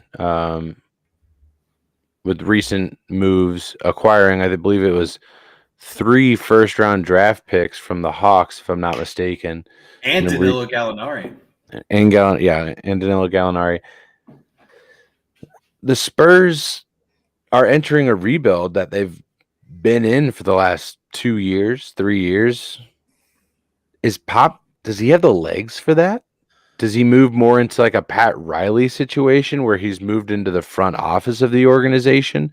Is it time for the Spurs to start addressing a new head coach to lead this team into a new era? We're talking about one of the greatest dynasties in our lifetime. We're the San Antonio Spurs. I mean, it was we knew it was going to be Tim Duncan, Ginobili, Spurs Lakers every year. Spurs Lakers every year. every year. That's what was going to go. It was one of those teams was going to either be there or win it all, right? Robert Horry. I mean, yeah, it's all those rings. what do you, I mean, Todd, Todd, Bobby, whoever chime in here. I mean, is it time for the Spurs to move on beyond Pop, one of the greatest coaches ever? So you got to. I love Greg Popovich. I think Greg Popovich is Me arguably too. Arguably the best NBA basketball coach of all time, if not just best human ever. Yeah, just a great human, a great personality, a great advocate for the NBA. And there's for that country, right? He was the head coach for Team USA for 7 years. Yeah, absolutely. And there's that famous clip of him going against Shaq when Shaq was with the Suns, and on the first possession of the game, the hack is Shaq. Then he looks at Shaq, and then Shaq looks at Pop, and then Pop gives him a wink, and it's just like it's so much fun to watch because you just know it's just a bunch of bullshit, but Pop's in on it, and Shaq doesn't give a fuck because he's like he understands what's going on. It's so fun. Like he's an actual human, that Weird. To be one of the best basketball coaches of all time. So it's a great question. Todd, what do you think? So you have to remember that Popovich is not only the coach, he's the president of the San Antonio Spurs as well. Yeah. And he is going to be 74 at the end of this year. So my answer to that question is that he gets to decide when he's done. Right, but what I'm asking you, is it time? Should he be done? It's not a question of, does he think he's done? It's a should he be done? Yeah. I can't answer it because he holds all the cards. No, what do you think? God damn it. It's a complete hypothetical, Todd. No, I don't think he's done. I don't think should he be done? No, absolutely not. You think he's the best option for the franchise going forward to be in the head coach role? That's what you're saying. he just made enough moves in the last 2 off seasons that they have 13 picks over the next 3 or I'm sorry, can he do that not on the sideline though? He can, but I think Pop is still a viable coach. I mean, I don't think age has anything to do with it for him. I think in the next couple of years we'll see whether or not the actual passion for the game is still there. Yeah.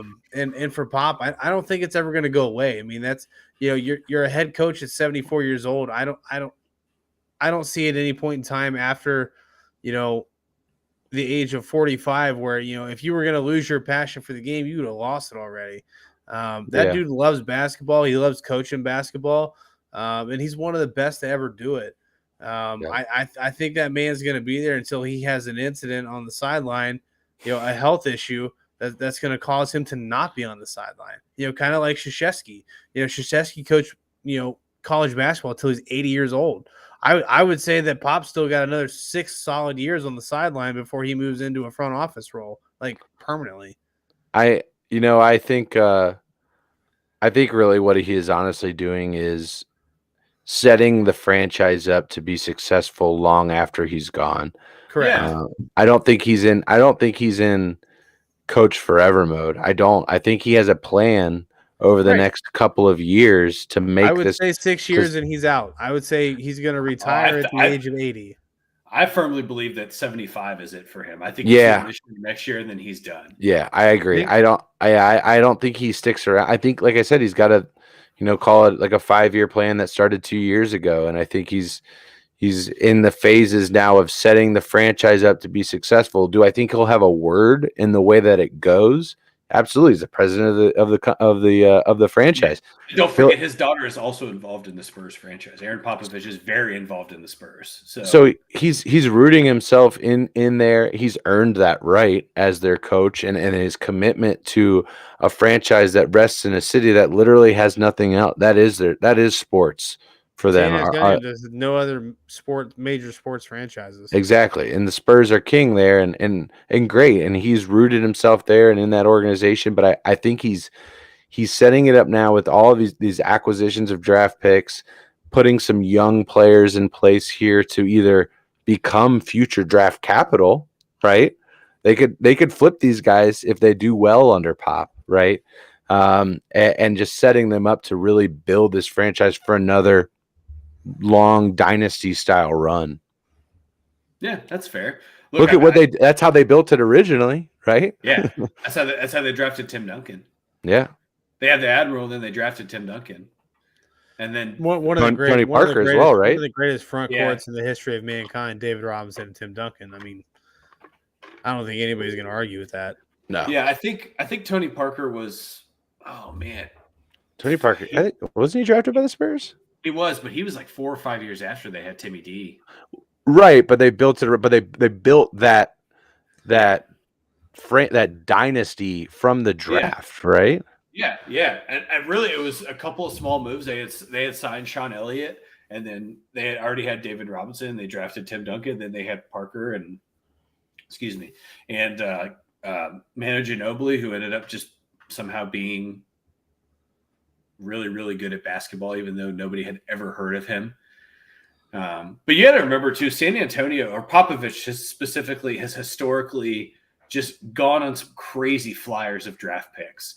I mean, he was kind of they drafted Tony Parker and Manu back to back. Yeah. One in 2002, one in 2003. I think we could say that also worked out extremely well. But he's also had a lot of guys that he signed that he didn't get to touch for 4 or 5 years after he drafted him. Which I'm not discrediting Pop, but I think that it goes to Corey's point that he is always thinking long term. He is a guy that is always thinking future forward. And I don't know. He's a guy that like. I have so much respect for guys like him. I'm going to throw up for saying this, but even like a guy like Krzyzewski, that like they put so much time on the hardwood and they build these crazy lifetime franchises that are just unforgettable. And I have a lot of respect for that. And I can't say anything bad about Greg Popovich because there's like just a part of me that like my brain shuts off and I can't think because of how much he's done for San Antonio. Because you got to remember he's done a lot for the game of basketball, not just San Antonio. Right, but just look at the franchise as a whole. They were a trash heap before he took over, and then they started letting him make real decisions, and he turned them into one of the best. I mean, it's very similar to Utah in the 90s. I mean, San Antonio was just always overshadowed by the Lakers, like Corey said, but they also have championships. So. It's great to see a franchise actually put their trust in an individual as a coach to say, hey, I'm going to make these decisions, and these decisions are going to benefit not only you, but the franchise as a whole. And they trusted Popovich to do that, and Popovich didn't let him down. Agreed. He made him proud. He's a proud papa. proud Popovich. God damn it, Don. That's so good. That's a fucking dad joke and a half. Dad jokes are full effect, boys. That was really, really good. That was amazing. That was absolutely amazing. Thank you so much. Appreciate it. Don't make me laugh because I'm gonna like cough and lose a lung. I'm glad we just got to have a conversation about Popovich. Yeah, you're welcome. I'm just kidding. I think that's great because I think we do a lot. We do a lot of really good things on this channel, but this is one of my favorites is when we get to give somebody who's changed a sport as a whole the credit where credit is due. Yeah, I mean he was one of the first head coaches, if not the first NBA head coach to bring in a female assistant, and have them really excel and be a huge part of the franchise. Yeah, and it's not a. I mean, her name is escaping me right now. If you guys could help me, I've been trying to think of it for the last 5 minutes, but nothing. But no, yeah, please. But it just goes to show it doesn't matter. Like it doesn't matter if you're a man, if you're a woman. Like you can still coach. You can still have a positive impact regardless of your gender, and I love that. I love God. What the fuck is her name? Todd, please find it for me. I'm doing it. Becky Hammon. Becky Hammon. Yes, Becky Hammon. She's a fucking monster. We're coming back. Okay, there we are. We're all back. All right. Here's the deal. Don't tap your phone. Don't tap your phone on your laptop. Don't do it. Okay. Just don't. So that's what happened. I literally I set my phone on my laptop and was like, fuck that. Ooh. Said nope. Josh coming in with a spicy comment. Who is a better coach, Greg Popovich or Phil Jackson? Phil. Yeah. Are we talking about just overall Well, coach? Are we talking about okay. championships? So What's the argument? So here? the gut reaction is to say Phil, right? I mean, yeah, but it's a question that if you actually digest it and you think, and that's where I'm going with this. That's where I'm going with this. You look at Phil, and he had 2 of the top 3 greatest players of all time. Yeah, he had Kobe and Shaq, and he also had MJ. He had MJ and Kobe. They're the players I'm referring to. So there's something to be said about that. That being said, what he accomplished at each of those places was not easy, even if you had the best player. Look at LeBron. He's not there, right? So it's easy to say Phil. I think what Pop has done in terms of building that franchise to where they are, it needs to be noted. But just based on the results and the fact that they have won those championships, I got to give the tip to Phil and what he's contributed to the game of basketball as well, from an X's and O's. And I use that phrase loosely, because football, but and all that. Exactly, and what he's contributed to the fundamental way that basketball is played. I think that needs to be noted as well. So I'm just quickly here doing some. I think I need more Woodford. Statistical comparisons of these. Is that a copper cup? This is not a copper cup. This is a Yeti coffee mug. It was gifted to me for Christmas, and it's fantastic for coffee. But it is keeping my ice plentiful for my Woodford, so I cannot complain. So clearly, Phil has Pop beaten in championships, right? 11-5. Yeah. Phil Jackson was also the fastest to 1,000 wins in NBA history. Popovich is third. Click. But your argument can be that Phil Jackson has entered into 2 organizations that were golden platinum platters of championships, right? Mm-hmm. He gets into Chicago, and he has Jordan, Pippen, Rodman, XYZ. And then he gets to LA, and he has Shaq and Kobe. But here's my argument for Phil Jackson. Phil Jackson is arguably the most patient and understanding coach in the history of professional sports. And I'm going to use the Dennis Rodman example. You getting this from The Last Dance and the stuff that they talked about that Phil does? Yeah. Yes. Yeah. Go ahead. Are you guys both familiar with the Dennis Rodman experience that happened? Yeah. Right. So he lets him go to LA Vegas. And go on Vegas, wasn't it? Yeah, and go on a 96-hour bender and tells him, go do your fucking thing, but you better show back up for work. And what did Dennis Rodman do? He's maybe a day or 2 late, but he showed back up for work. And Dennis Rodman has said that Phil Jackson was the only coach that he ever played for. Right. So what he meant by that, what I took from that is that Dennis played for Phil, but everywhere else Dennis played for Dennis. And by the way, Dennis played for Popovich as well. So that's where I'm going with that, right? Yeah. Is that Rodman played for Phil? But I think that when you look at what Greg Popovich has done for San Antonio, it is damn near impossible to do what he did for a professional sports organization. He literally took a team. His first year, they were 17-47. I just looked it up. His first year as a head coach of the Spurs, 1996. In 1997, they lost 27 games. Wow. That's pretty fucking impressive. This is the year they drafted Tim Duncan, if I'm not mistaken. That's correct. Yeah, that's Tim Duncan's first year. Yeah. There's a lot to be said about a guy to be able to do that, but I think that my perspective of a good coach is somebody who's able to get into the locker room and understand the player and make the player better. And there's more examples of Phil doing that than Pop. So I lean on the side of Phil. Yeah. If I have to make an argument for Greg Popovich, I think that your point of, Phil being a really good player coach is amazing. But he walked into a lot of excellent situations with a lot of talent. And He sure did. I would say that Popovich, on the other hand, walked into situations where there wasn't a lot of talent, and he built the talent, and he built the team, and he built the culture, which speaks volumes to his ability, as a leader, to formulate those relationships and get people on the same page, and to actually genuinely cultivate those rings, as opposed to just having a lot of talent and getting them to play together. He built the talent and got them to play together. He did both. Yeah. Sure.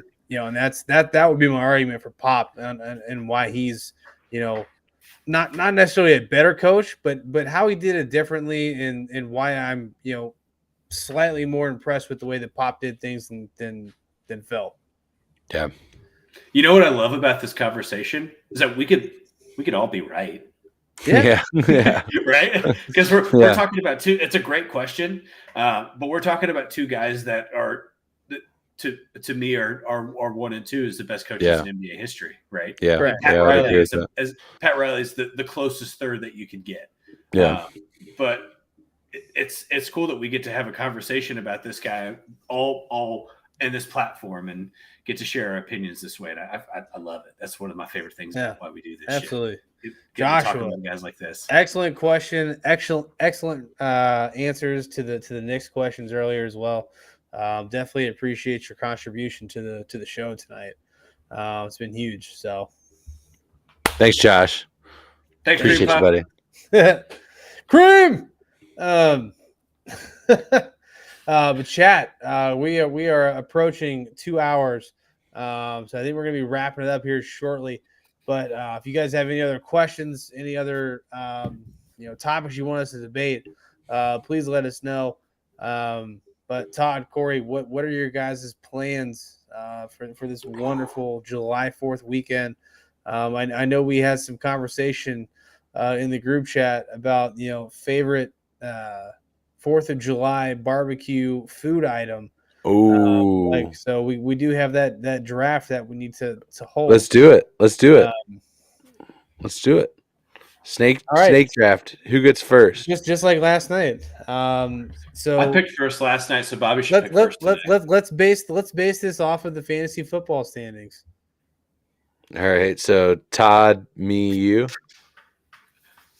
Man, let's to the victor go the spoils. Correct. Gotta pay it back somehow. If I'm not cooking dinner for you guys immediately, which I still owe you guys dinner. That's true. That's true. Oh man! So we're talking barbecue foods, right? Like burgers. You have dogs, you ribs, put it on a grill. Okay. Right. And an accoutrement that goes with it, like sides. Okay. Well, let's call it. There's nothing better than a fucking cheeseburger off the grill, right? Yeah, 100%. I mean, it's the greatest thing to come off a grill. I could eat 14 of them. They're just fucking amazing. So here's the thing that I did. I just want to share what I did tonight for dinner. So I have recently cheeseburgers. Yeah, I recently purchased and have been seasoning the fuck out of a cast iron skillet. Yes, and I dropped an uncomfortable amount of butter into this cast iron skillet about 40 minutes before I started cooking these burgers. And I made like half inch, like maybe a third of an inch thick patties, put those puppies in there. And then I made bacon in there. Yeah. Keep going. And you need to cook the bacon first, dump the grease, leave the residual grease in there, and then throw the patties with some butter in there. Oh, Bobby, what are you doing to me? Next level. Next level. Anyway, I was doing something right, and Bobby just made me think I'm wrong. Burgers. Burgers are a great pull off the grill. Fantastic pull off the grill. All right, I'm coming in hot with a hot take. Something that I feel is best cooked if cooked properly on a grill. I'm going with chicken wings, my man. I'm going with chicken wings off the grill. You put them up on the top rack. First, you scorch the grill right when you first start. Before you're putting your wings on it, you scorch the grill. You get it hot as fuck in there. You're scraping off all your old meat that you were cooking on there last time. You get it super, super fucking hot. Then I want it down to like a low medium, right? That's where I want it. I want it sitting at like the 3 max. And I'm putting these wings up on the top rack. I'm talking about an hour before I'm ready to eat. And I'm letting these things go low and I'm letting them go slow. And I'm doing that. I'm doing that for the majority of it. And right when the juices start popping out, right when the juices start flowing, you're starting to caramelize the outside of the skin. You take it down, you turn it up, and you throw them on the bottom rack, and you just fire them up. You get that nice char on there, get the hot, crispy outer skin of the wing. There's nothing better than properly barbecued chicken wings. It's very hard to do, though. So I have 3 and 4 in this draft. Is that you right? got 3 and 4. You got the good ones right here, Bob. Whew. All right. So I have to go with man. This stuff. I gotta have mac and cheese. Whoa, off the grill. I like it. Mac and cheese, 100%. And then a nice jalapeno cheddar brat. So brats. You gotta take brat. You gotta take the whole thing. I'll take the whole thing. Brats. Mac and cheese and brats. Yes. Here's the thing about mac and cheese. If you can get the full pan, right? And you just have so the way that I have done this historically is rather than going shredded cheese, I will do your classic Kraft American singles across the top. And then on top of that, I'll do little Ritz crackers. Yes, get a little crunch in there. Cornflakes. Cornflakes. Yes, and then your shredded cheese goes on top of that because the Kraft singles are so artificial and in plastic that it just melts around all the macaroni noodles, and then that shred that just trickles right down in there. It's very good. So pitted. Yeah, absolutely. I can't mac and cheese and brats. 100%. I can't believe this has fallen to me. I cannot believe that this has fallen to me at 7. I'm taking hot dogs, man. There's nothing more American than a hot dog. They have a motherfucking hot dog eating contest on the 4th of July. I get chicken wings and hot dogs picking at 2 and 7, man. I mean, I got an all-star lineup. I got America 2 and right 5. Here. 2 and 5. Math's hard. I mean, there's not even fucking 7 picks. What the fuck am I doing? It's the Woodford. Bourbon. Yeah, bourbon. That's what I'm doing. I get hot dogs and chicken wings. I mean, that is an all-star fucking lineup right there. I mean, again, same philosophy with a hot dog. It's already cooked. Now you can get your natural cased hot dog, which I prefer. Your natural cased hot dogs that are still raw on the inside, and you have to cook them properly.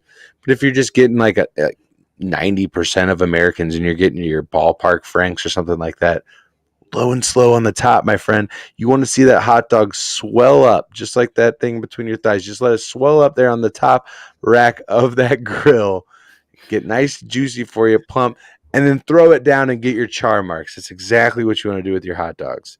Low and slow, cook at the internal temperature to a nice part, and just sear the outside.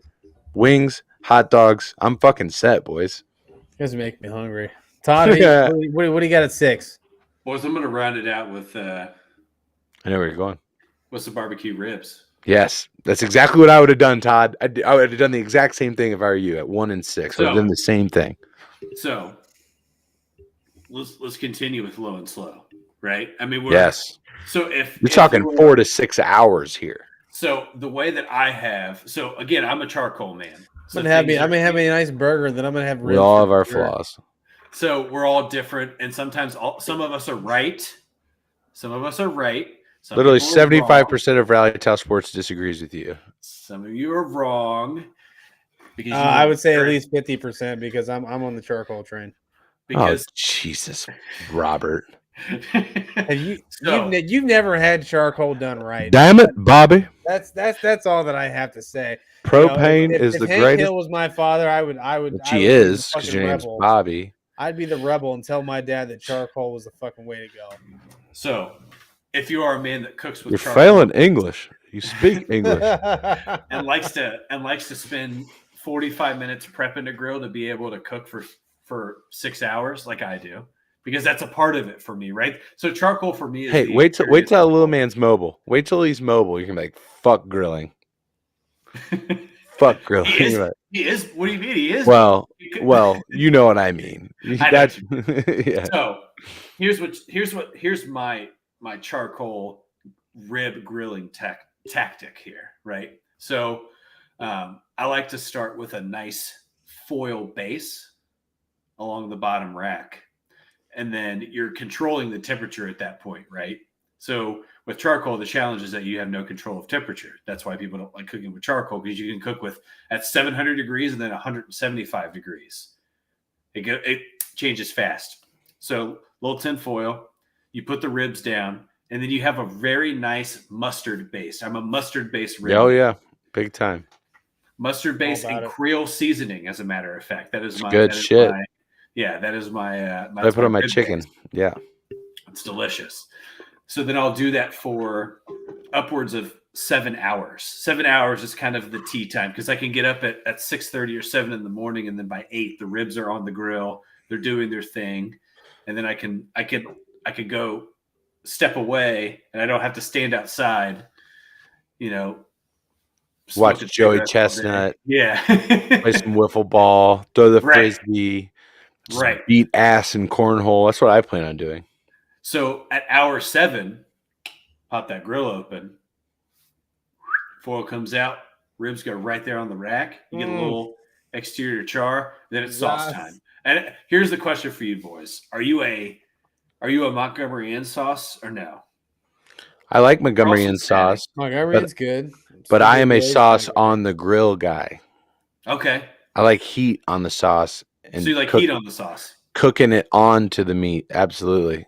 Okay, so are you guys familiar with caramelization of the sauce, baby? Right. So are you guys familiar with Montgomery Inn's Chipotle barbecue sauce? I'm not. So that is my go-to for ribs.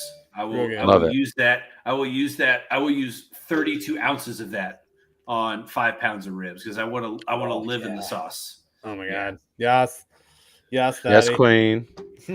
Yeah, I don't think you can go wrong with any of the items that we just dropped out here. I mean, if somebody told me they were having a party and those were the 6 things that they were cooking, I'm headed that way immediately. That's a busy fucking host. That's all I gotta say.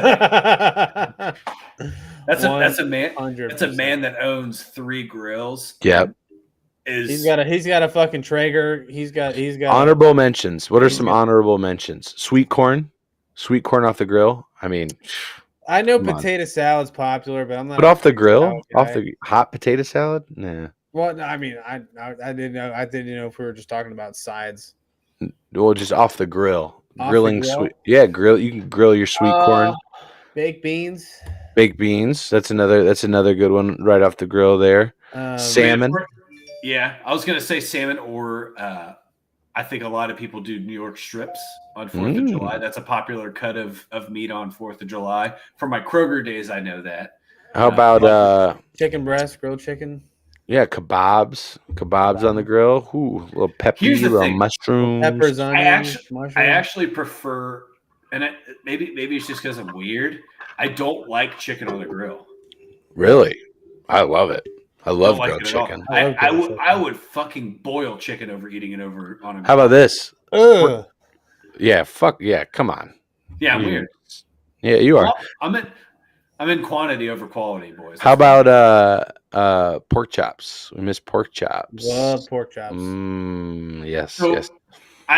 Here's my thing. At 6, I was debating pulled pork or ribs, but then I thought, who doesn't love a good fucking St. Louis spare rib on the 4th of July? Here, let me ask you this about your ribs. Are you a guy that likes it to where you could just pull the bone and it just comes right out?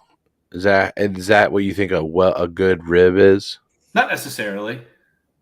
Yes. So I think that's overdone, in my opinion. That is overdone rib. Yeah. So off the bone traditionally means that the meat itself is dry, and that's why people drown it in sauce. Yep. That's what off the bone is. So if you do it the right way, it's tender off the bone, but you have to bite it. Right. So there's 3 levels of smoke that go on a rib, right? So you have the exterior that's charred. We got analysis. Love it. Yeah. The interior that's cooked, and then the last part is red. Right. The red around the bone is what you want. I was a meat guy for a year. He's a meat guy. Big meat guy. Big into meat. Really into meat. You hear that out there, Ryan? I know Ryan's ears perked up when you said that. I'm a meat guy. Chicken wings for sure. First vote. I'm locking it down with the draft. Here's the thing. Josh has been spot on all day. Yes. Can't deny it. You cannot deny him. That man needs to hop in the car, get a fucking lottery ticket, and just go to work. And then never do it again. Never work again. Absolute fact. All right, chat. Well, that wraps it up for us. Obviously, we had our 4th of July food draft, and that's kind of where we're ending it tonight. We will be back for you live on Tuesday. Everybody have a wonderful holiday. Please spend some time with your families. Be safe. Get hammered. Be safe. Most importantly, and just celebrate. Celebrate the good times and what we got coming up. So we got some great content coming up for you next week. And we'll be back live on Tuesday, 8:30 typical time, and back on regular schedule. Can I make a request? Yeah. Okay. If we could get some 4th of July jorts picks on the Rally Towel page, yeah, I think that's the right move. I don't think I have any jorts. I don't think I own a pair of jorts. What? Okay. My 4th of July swim trunks are at my mom's house, and I don't know if I'm gonna be down there, so I might have to make a trip to Walmart. Here's the thing: is I got a pair of cutoff jeans that show enough thigh. I might make some. I might make some. That's what mine are. Mine are homemade, buddy. Well, I think I might get on that. I might make some booty shorts. Jorts picks. Chad, if you're listening, we want Jorts picks. We're putting it on Twitter. We're putting it on Facebook. We're going to put it out there that we want your Jorts picks. Hashtag. We want those guys to be loud and proud this weekend. That's Chad. right. That's right. That's right. Hashtag rally around America. Rally around America. This is what's going to bring us together, chat. It's going to be Jorts picks and shotgunning beers. I will be on the 3rd of July. I will be live streaming. And you bet your fucking ass on Sunday I'm fucking shotgunning a PBR with a fucking American flag cut off in jorts. Absolutely. The 3rd of July, I will be shotgunning a beer on live stream.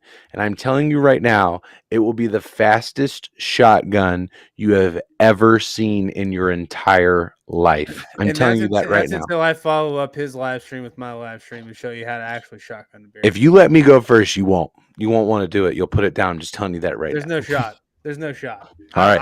I can't wait. I can't wait. Kenny Pickett. Kenny Pickett. You saying I got a small throat? You saying I got a small throat? This digressed. The last 3 minutes just completely changed everything for me. Fire. We're shotgunning beers. We're wearing jorts. We're wearing tanks. Jorts, tanks, and shotgunning beers. That's what's happening this weekend. Because you know why? Because if we don't, then the Russians win. Yeah, it's not gonna happen. Russians win, and we're not letting it. Josh said we should rock Speedos while we shotgun beers. So, I think that's a great idea. I have one. Do you really? What? Yeah, my wife bought it for me for our honeymoon. Dude, you got the banana hammock? I have one. It's floral. It's not America, but I own a Speedo. Good for you, man. Good for you. Holy shit. Bad for the people around me. All right, let's get the fuck out of here. It's gone off the rails at this point. We're going to hang it up here for you. Have a wonderful weekend. Have a great 4th of July. We'll have some content for you over the weekend. We'll see you back here on Tuesday. Peace and love.